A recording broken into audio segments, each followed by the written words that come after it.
Friends ఇప్పుడే భైరవకోన నుంచి వచ్చానండి. భైరవకోన అంటే మాకు సింహాచలం దగ్గర అడవివారం వెళ్ళే దారి అనుకోండి. అక్కడికెళ్ళి పూజ చేయించుకొని ఇప్పుడు ఇంటికొచ్చాము. వచ్చి ఒక హాఫ్ అన్ అవర్ అయింది. స్నానం చేసి పూజా కార్యక్రమాలు పూర్తి చేసుకున్నాను. ఇదిగో మా శివలింగం ఇది.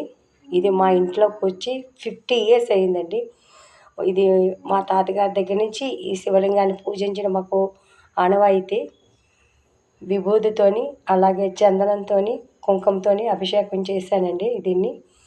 ఇదిగో బిల్వపత్రం కూడా మా ఇంట్లోనే ఉంటుంది. మొక్క ఉంటుందండి అది. చిన్నది 5 ఇయర్స్ అయింది కానీ దాని ఎదుగుదల అంతా ఆగిపోయింది. అయ్యవారి కోసమని దీపం పెట్టాను. హారతి ఇచ్చేసుకున్నానండి. శివుడంటే మాకు చాలా ఇష్టం. మా ఇంటి ఇలవేలుపు అనమాట.